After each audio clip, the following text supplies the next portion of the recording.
Hello everybody, Corey here with CDS Automotive. Today I wanted to just go over something that I've been pondering on for a while, and I've been trying to figure out a way to explain it and lay it out and kind of show it versus just tell it.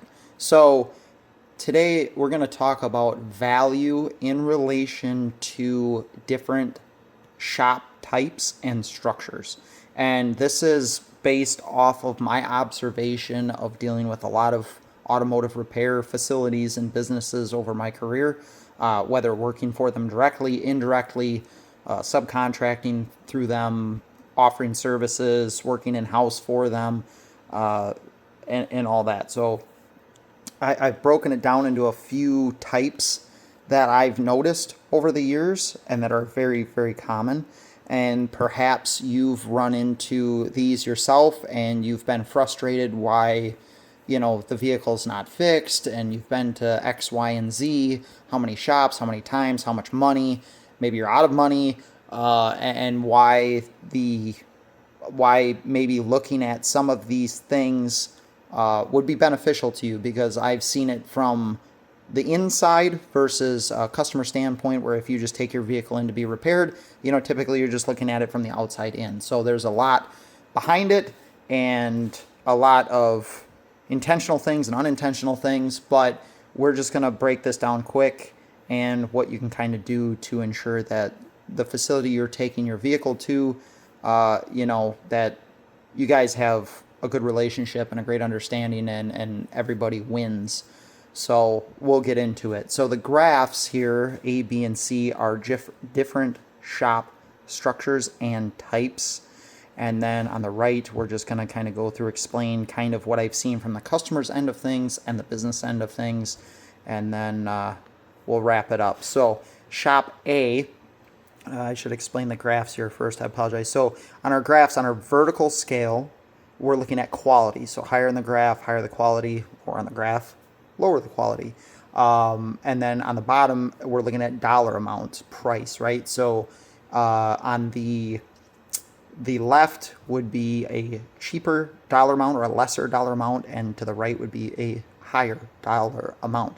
So shop A, nobody wins in the setup of shop A. Low quality, low price, right? So a lot of times this has a good curb appeal because, hey, this guy will do it for, a quarter of what the rest of the market perhaps is doing it for.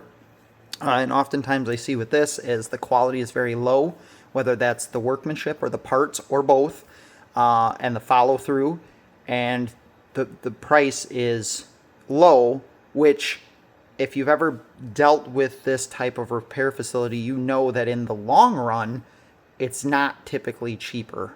It is typically more expensive. You're fixing multiple problems that may have been induced to get back to your original concern, and it ends up costing more money in the long run. So if we look at this, because if you look at value, right, both parties have to agree on the value, and both parties have to benefit, right? So if you're dealing with a business, they have to generate a profit.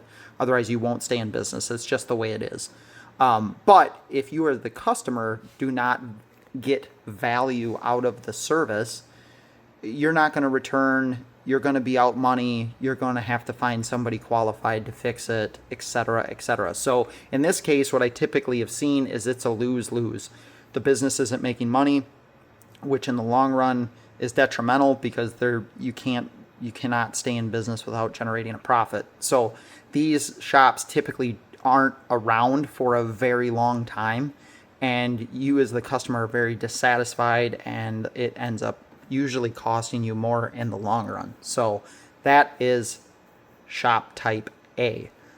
Shop type B, the quality, as you can see, the quality is low. We're low on the vertical scale, but then we're all the way to the right on the horizontal scale, which is your dollar amount. So typically these are where the business is gaining to a degree, right, for a 30,000 foot view, but you as the customer are dissatisfied, concerns aren't fixed, etc., etc. And typically these shops require a high amount of new customers consistently because they don't build out the trust and the understanding and the relationship with their clientele base.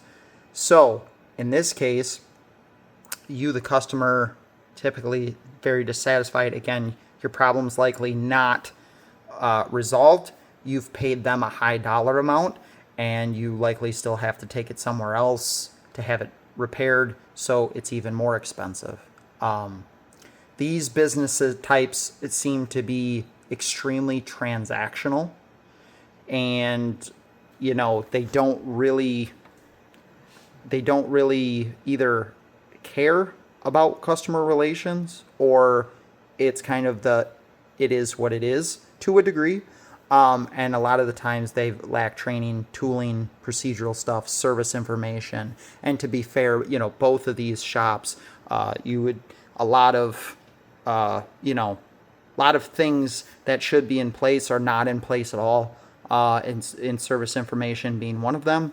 So imagine your doctor, who's a heart surgeon, has just said, well, I've never had any formal training. I never went to medical school. I never went to whatever, but we're doing open heart surgery, and I've been doing this for 15 years and I'm still doing it. So, I know how to open you up, but they don't know the nuances of what to look at. They don't understand why certain practices and procedures are in place to benefit, you, in that case, the patient, and the business, which would be the hospital. That's a lose-lose, right? So if we apply it to the same thing as this, dissatisfaction, maybe a little bit more longevity than that because they've got the cash flow, but eventually you're likely going to run out of customers, reputation's not there, and it's eventually a lose, right? So lose-lose, not a lot of value there, right? Okay. Shop C, super high on quality. Now, this may go above and the shops that have the super high quality go above and beyond just the repair, right? It's the follow through, that's the communication, it's the front of the house stuff in combination with the back of the house stuff that really set them apart. So, but the price point reflects the service offered, right? And this could be specialty shop, this could be mobile services or whatever, and this could be from a tire and muffler shop to a heavy line shop or a transmission rebuilding shop, a locksmith, anything. And typically I've seen these shops, they do a certain niche of work. They're not bumper to bumper. They're not going to do absolutely everything all the time on anything that comes through the door. They work into the specialty end of things. Okay. So the good news is that when you have an issue that is within their wheelhouse and their spectrum of services offered, the quality is insanely high because they know they're experts in the matter, and they know what they're looking for. They know what they're looking at. Quality parts are usually always on the forefront. And then, the price point reflects, right? So you as the customer, you might be like, well, hey, that's quite a bit amount of money. But, they've provided documentation and test results to show that, hey, this is why this is wrong. This is why that's doing this. We got to the root cause of your problem, not just fixing a symptom. So, there's peace of mind knowing that once the issue is fixed and resolved, that it's fixed and resolved. So, customers not always super happy about investing a large sum of money in their equipment, your vehicle. But in the long run, you have peace of mind. A lot of times these repair facilities are catching things before they become a needed repair. They catch it early enough to where maintenance or a light repair turns into or saves you from a large breakdown, a tow, an emergency call, etc.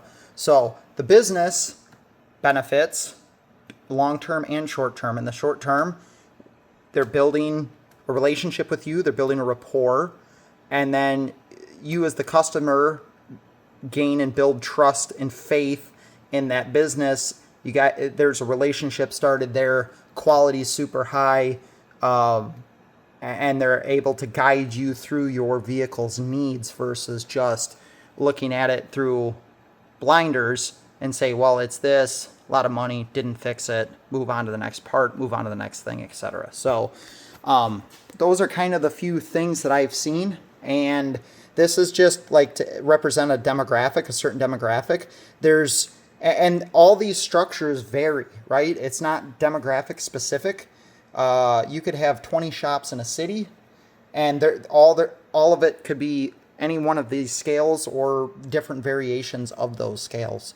So just because they do automotive repair, you want to figure out and build a relationship with a repair facility that has your best interests in mind, understand that both parties need to receive value out of this, that it's not transactional based, and it's not just, we need to help and make no money and offer no, not be able to stand behind their work or do it properly in the first place. So, because that doesn't result in a repair or continue to build good standing. So you guys, if you found that useful or helpful, leave a comment, let me know.